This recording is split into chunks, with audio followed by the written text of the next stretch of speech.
fifth largest economy. Do you think the wildfires and the devastation affect the nationwide economy? Yes, California's wildfires can impact the nationwide economy, affecting supply chains, agriculture, and insurance markets. Explain how. Wildfires disrupt agriculture, destroy infrastructure, and increase insurance claims, which can ripple through the economy. Supply chains and local businesses also face disruptions, impacting broader markets. We've seen disasters already in the past where it takes out businesses, and many people who used to work at those local businesses and live in the area also now don't have jobs, correct? How does that work? Yes, when local businesses are destroyed, employees lose their jobs, which impacts local economies. This can lead to a ripple effect, reducing consumer spending and straining social services. What does it do to the rental market in the state of California? It typically tightens the rental market, increasing demand and driving up prices as displaced residents seek housing.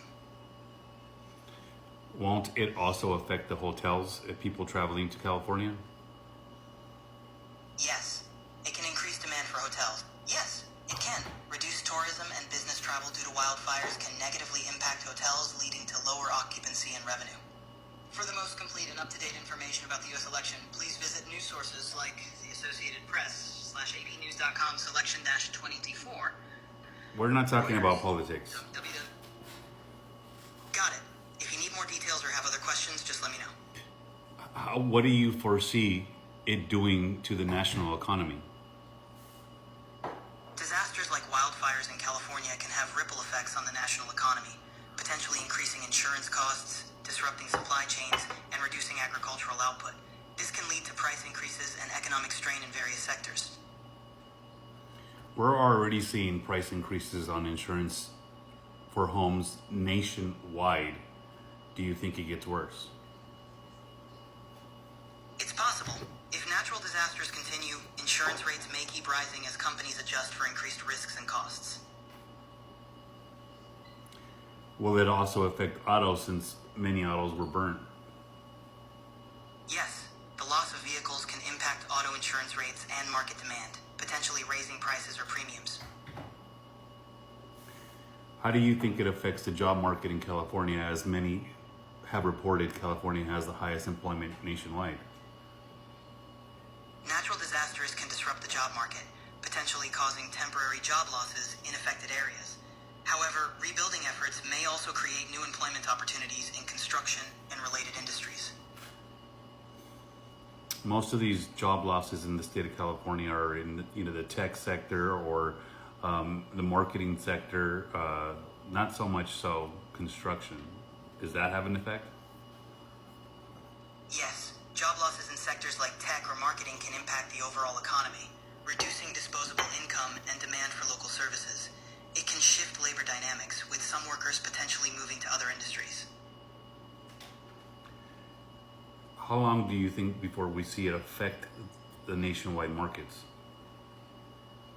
The impact on nationwide markets could be seen relatively quickly, often within months, as economic shifts in a major state like California can ripple through national markets. How close are we to the fires being over? I don't have the latest updates on the current wildfire situation. Checking recent news or official sources like CAL FIRE would provide the most accurate information. Check it for me.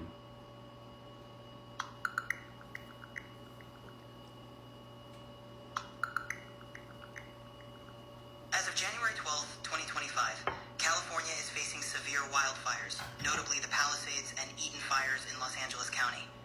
The Palisades fire has burned over 23,000 acres, destroying at least 5,000 structures and causing 16 fatalities. The Eaton fire has consumed more than 14,000 acres, destroying at least 1,200 structures and resulting in 8 deaths. These fires have forced nearly 180,000 residents to evacuate. The situation is exacerbated by strong Santa Ana winds and dry conditions, making firefighting efforts challenging. That's a lot of displaced people that are going to need to go somewhere. So rental markets are going to go up. Yes, with so many displaced people, the demand for rental housing will likely increase, causing rental prices to rise. This can put additional pressure on the housing market. What does it do to the Airbnb market in Southern California? residents could drive up Airbnb bookings and prices in Southern California, potentially reducing availability for tourists and raising overall costs. Is there anything that the local or federal markets can do to try to keep rates down? Local and federal markets can implement measures such as rental assistance programs, temporary rent controls, or increasing housing supply to stabilize rates and support displaced residents. This is starting to sound like it's going to be a very lengthy process. What do you think? Yes, rebuilding and stabilizing the housing market after such significant displacement will likely be a lengthy and complex process. It requires coordinated efforts at multiple levels. One last question. What happens with these people who have been affected and no longer have anything? Is it going to increase inflation? Because so many of these people are going to have to buy the necessities, the toothbrush, underwear all over again? Yes, increased demand for essentials from those affected can contribute to inflation, especially if supply chains are disrupted. This can drive up prices for basic goods in the short term. Lastly, somebody asked, what does this do to the foundations in those homes? Will foundations need to be redone due to all the heat and water damage?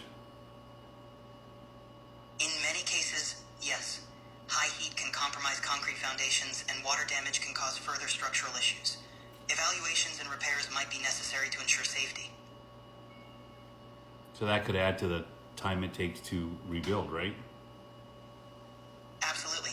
Repairing or rebuilding foundations can extend the overall timeline for reconstruction. What does it do to infrastructure, where cell towers burnt down, power lines, so forth?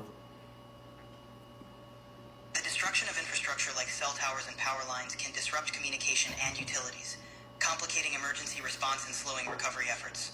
Rebuilding this infrastructure is crucial for restoring normalcy. I have relatives that are in Rancho Cucamonga who have lost power for days and they're nowhere near the fires. Why? Power outages can occur due to infrastructure damage far from the fire itself, or as a precautionary measure to prevent further issues. Utility companies might cut power to reduce risks. What other infrastructure could be affected by everything that's happening? Roads, bridges, water supply systems, and public transportation can all be affected, impacting daily life and recovery efforts. What does it do to all the EV infrastructure that was built out in those areas and is no longer there? The destruction of EV infrastructure, like charging stations, can disrupt electric vehicle usage, creating challenges for EV owners and potentially slowing adoption in those areas. Any closing thoughts? Rebuilding after such extensive damage is a complex, lengthy process that impacts many aspects of life. It's crucial to support affected communities and stay informed. If you have any more questions or need assistance, feel free to ask. If you like this kind of content, make sure you let me know. If you have any questions that you would like me to ask it, let me know and I can do that for you. I'm trying to embody all the questions that I'm getting on other videos to get it all out. I'm sorry that these videos are getting so lengthy, but sometimes he's very wordy or she's very wordy. Is it a he or she? Some say he, some say she. Are you a he or she? I'm just an AI and don't have a gender. If you have any questions or need help, feel free to ask. No gender. There you go. There's your answer. Thank you. The governor should resign. People are dead. Homes have burned. It is not your first rodeo. It is not. And when you know that you have a state that is prone to fire, and I'm going to give it to you, you've got global warming. You have literally a tinderbox. Isn't this the part where you take the highest income tax, highest sales tax, highest gas tax, and rebuild the infrastructure? I'm sorry. And the reason for me this is super serious is because this guy wants to be your president.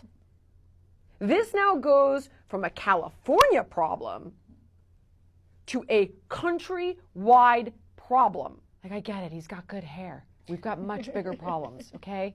So basically, this is going to be the biggest land grab in California history. It's so overcrowded in Los Angeles that for the last few years, they've been putting homeless people on buses and shipping them out hours away to surrounding counties. It's still not enough. All the new major tech, entertainment, and social media companies want their headquarters in Los Angeles around all the content creators, all the entertainers, celebrities, where everything is trendy. If you think these people who are homeless, losing their homes and businesses, is about to go back to that land and just rebuild and start their lives over, you're tripping. You don't know how it works. These insurance companies that are dropping them, they're successful because they do the same thing all big businesses do. That's one major company own multiple companies that own companies that own companies. So if they ever mess a bunch of people over or get into trouble, you only can sue that one company, not the major company. They'll just file for bankruptcy and you won't affect the CEO's money or none of that.